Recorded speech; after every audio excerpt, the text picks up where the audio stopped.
अस्सलाम वालेकुम नाज़रीन, आपका मेज़बान इफ्तिखार चौधरी आपकी खिदमत में हाजिर है। आज ईद का दिन है, आप देख रहे हैं लोग अपनी खुशियाँ कैसे मना रहे हैं, एक दूसरे को मिल रहे हैं, गले मिल रहे हैं।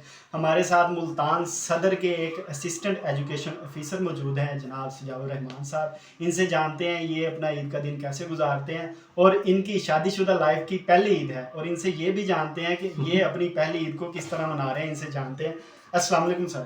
वालेकुम सलाम। सर कैसे हैं आप? ठीक, अल्लाह का शुक्र। सर आप जो पहली ईद है आपकी शादीशुदा जी, लाइफ जी, की, जी। तो इसको किस तरह मना रहे हैं? जो पहले ईदें मनाती थे, क्या उसमें ज़्यादा मज़ा था या इसमें ज़्यादा मज़ा? दोनों अपनी जगह पे ठीक है, और पहली वाली में मज़ा था और अब वाली में कुछ ज़्यादा मज़ा है। सुबह तैयार होके गए हैं, ईद नमाज़ पढ़ी है, उसके बाद घर आए हैं, खुशी-खुशी घर वापस आए हैं, आगे घर वालों को मिले हैं, तो अच्छा महसूस हुआ है इस दफ़ा जो है। अच्छा सर, अब बताइएगा हमें कि आपने ससुराल कब जाना है?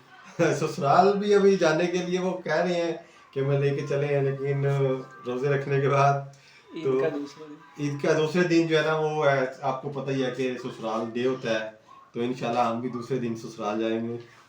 चले ठीक हो गया। ये हमारे साथ सिजाउर रहमान साहब मौजूद थे, असिस्टेंट एजुकेशन ऑफिसर है मुल्तान सदर में, बहुत ही अच्छी शख्सियत रखते हैं।